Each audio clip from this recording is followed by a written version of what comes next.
জবাব চাই, জবাব দাও। জবাব চাই, জবাব দাও। পশ্চিমবাংলার নাগরিকের আজকে এখানে নিরাপত্তা কথায় মুখ্যমন্ত্রী জবাব দাও। জবাব চাই, জবাব দাও। একজন ডাক্তার রেপে খুন হয় কেন মুখ্যমন্ত্রী জবাব দাও। জবাব চাই, জবাব দাও। একজন ডাক্তার কর্মক্ষেত্রে খুন হয় কেন মুখ্যমন্ত্রী জবাব দাও। জবাব চাই, জবাব দাও। ডিউটি একজন ডাক্তার কেন খুন হয় মুখ্যমন্ত্রী জবাব দাও।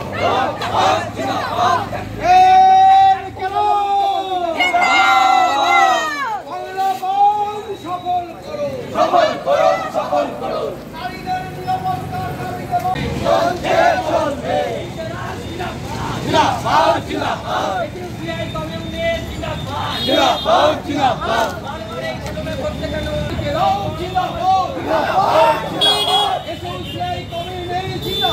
জিন্দাবাদ, জিন্দাবাদ। ওই নারী বিদ্রোহের বিরুদ্ধে, নারী খুনের বিরুদ্ধে আজকে বাংলা বন্ধ চলছে। চলছে, চলবে।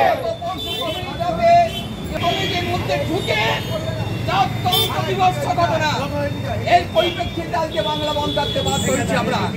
এই বাংলা বন্ধের পরিপ্রেক্ষিতে আমরা সুষ্ঠুভাবে সমস্ত জায়গায় মিছিল করি। এখন এই আমাদের একটা প্রতিবাদী সভা ছোট করে হবে, এখানে বক্তব্য আমরা এসইউসিআই কমিউনিস্ট দলের পক্ষ থেকে আজকের 12 ঘন্টার বন্ধ দেখেছি। এই বন্ধ কেন ডেকেছি? আর কি করে অবরোধ অবস্থায় রাত দুটোয় সে বিশ্রাম নিতে গেছে, সেই অবস্থা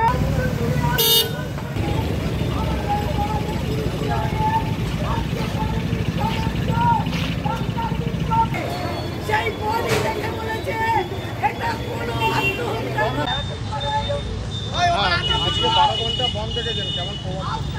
আমরা দেখছি যে জনগণের স্বতঃস্ফূর্ত সমর্থনের ভিত্তিতে এই বন্ধ আজকে সফল হচ্ছে। আপনারা জানেন যে গত 8 তারিখে যেভাবে পোস্ট গ্র্যাজুয়েট টিচার যারা মেডিকেল স্টুডেন্টকে ওরা খুন এবং ধর্ষণ করেছে, তার বিরুদ্ধে সারা পশ্চিমবঙ্গের মানুষ আজকে ক্ষুব্ধ। তারা বীতশ্রদ্ধ এই সরকারের প্রতি। এবং গত পরশু দিনের পরে যখন ডাক্তাররা শান্তিপূর্ণভাবে অবস্থান করছিল, সেই অবস্থায় বাইরে থেকে সরকারের মদতপুষ্ট সমস্ত অ্যান্টি সোশ্যাল ঢুকে সমস্ত মঞ্চকে ভেঙে চুরমার করে দিয়েছে, ডাক্তারদের মারধর করেছে।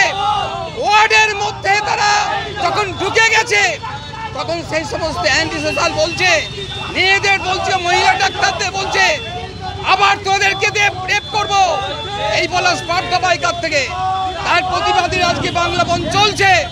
পশ্চিমবাংলার মানুষ অত্যন্ত লড়াকু মনের। এই পশ্চিমবাংলা হচ্ছে স্বাধীনতা আন্দোলনের পীঠস্থান, এই পশ্চিমবাংলা বামপন্থী আন্দোলনের পীঠস্থান।